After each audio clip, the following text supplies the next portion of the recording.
What do we got going on first on? We have to bring on our special guest. We want to welcome in now Jeremiah. He's an amazing artist from Las Vegas, right here in our hometown. So let's give him a nice round of applause here. Bring him in. Say what's up. Thank you guys so much. We really appreciate you coming to talk with us, coming to sesh with us.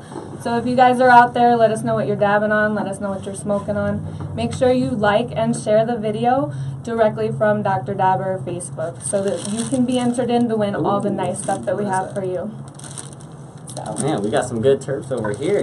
Yeah, definitely need a couple of those. You guys want to check that out? We got a little bit of OG. That's what we're smoking on right now. Make sure you guys post what you guys are smoking on in the comments. Yeah. Jeremiah, why don't you tell everybody a little bit about yourself, first of all? I am a Las Vegas native, first of all. I've been born and raised here. I'm a professional artist. I've been an artist now for 6 years. I started painting at First Friday, believe it or not, when it's first, I know that. started First Friday. picking up momentum and everything. Cool. I actually used to pay a friend to help me build a mobile wall and take it down there. He would drop me off, and I would make it a point to paint it and auction it off while I was painting, so I didn't have to take it back with me. Oh, wow, man. That's so super cool. That's awesome. So people got to experience the whole, like, live production of you doing the piece as well, and they get to, like, be there and kind of, like, have that same energy, you know, like, be included with that energy that you're giving off while you're, you know, expressing yourself. And not only that, but if they bid on the piece, they could also, you know, input their ideas or whatever they wanted to see at that time. Way. So, yeah, of course, like, that's incorporate a little bit. Of give course, them that's the interactive. That's awesome. So cross promotion. That's super cool, man. Well, we're so happy that you could join us. You know, we have a couple questions for you. So recently, the Nevada Nevada Athletic Commission. Sorry, too many dabs. So the Nevada Athletic Commission decided that they were going to possibly lift the ban of cannabis. Beautiful. So that, you know, fighters in Nevada can actually get licensed here, fight here, and not have to worry about smoking. You know what? Cannabis. That would be a beautiful thing, specifically because I grew up in Las Vegas, like I said, and this is fight capital. Exactly. Like you just said. I grew up fighting. I grew up boxing, Muay Thai. You know, I heard that you were a big Muay Thai fan, Yeah. so I knew that was something that you would probably be super excited for. And you know, I used to medicate with cannabis and hash oil even before it was a big deal. You know, before it was mainstream. And I would train all the time. It never really affected me. I could still run 10 miles a day and then spar afterwards. It wasn't a big deal to me. Yeah. You know, if you're dedicated and you're motivated enough, I feel like your downtime can definitely be, you know.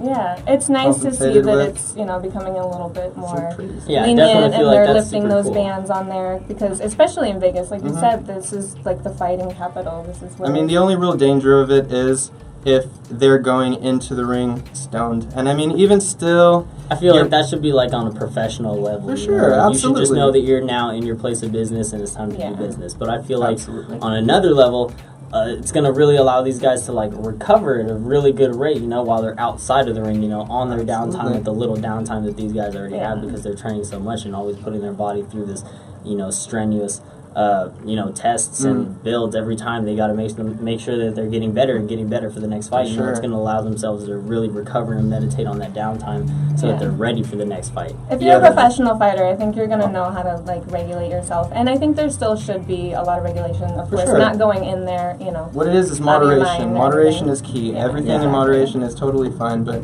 you do too much of anything, it's never good for you. Of course. You know? All right, let's hit the next question because we got a couple that we're going to hit you back to back with.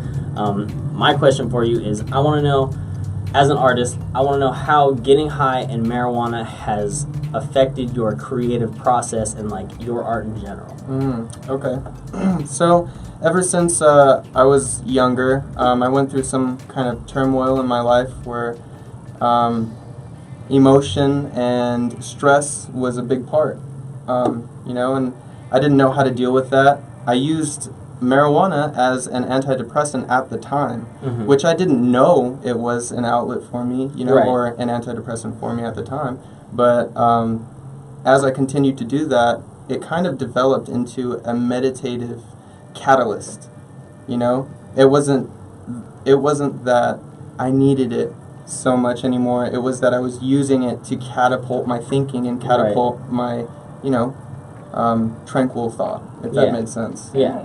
Because growing up, it was difficult for me to slow down my thought process. Yeah. So much going on around you, it's hard to Absolutely. deal with, especially when you have like a troublesome home life growing up and stuff like that. Like I can definitely relate to that, so I understand what you're saying. That's good though. So it allows you to really have like a strong outlet then. Absolutely. And like I said, in moderation, it's super ideal for any artist, I believe, for just thinking, the thought process, ideas. Meditating is a huge portion of gathering ideas and building, what I like to call it is like a thought journal. You can pull that thought journal out and go through the pages and whip up an idea for a grand masterpiece immediately. I love it. Off of any kind of idea. Your client could come to you with some kind of random off the wall idea, and you could manipulate it and turn it into something that you see suitable for that person and you. Yeah, that's some awesome insight right there. Speaking of growing up, awesome. getting like inspiration, stuff like that, did you have any, favorite cartoons when you were growing up that kind of inspired you to be an artist as well? For sure. Ren and Stimpy, huge one. Oh, man. Huge Ren one. and Stimpy, Ren that was and a good Stimpy. one. Yeah, Cat Dog. I really liked yeah. Cat Dog. It was really creative and kind of off the wall. Those are some 90s cartoons right there, Yeah, man, I'm a 90s kid, man. All right, that? Shout out to the 90s kids out there. Hey, Arnold, you know what I'm saying? Oh, yeah. Definitely man, shout out good. to High Times. Everybody viewing us on High Times, hanging out with us. Thank you so much. Yeah, Make sure you head over to the Dr. Dabber Facebook, like our page, share it so you can be entered to chance to win some nice giveaways we of can all the fire stuff up we're some giving guys. away. Yeah, let's go ahead and do a quick more question. Okay. Quick another question. Oh, so, Go for being a local Vegas, and I know you do a lot of scenery in Vegas. I saw the Skyline one that you did recently. Are there any other, scenery kind of places that you like to go on the outside? Oh my God, my favorite place to go is Red Rock. Red Rock. Oh Mine my too. God. I love Red Rock. I live 10 minutes out from Calico Basin. Oh, wow. So, yeah, They're doing a little bit of construction up there right now, too. For sure. They got a little bit of it blocked off, but I'm excited to see how they're going to set it up. Yeah, absolutely. Absolutely. Real quick, so one more. What's your favorite strain? My favorite strain, I'd have to say Tangerine Power. I love the Tangies. Ooh, the Tangies. Tangies. Those Yeah. terps, man. Flavor.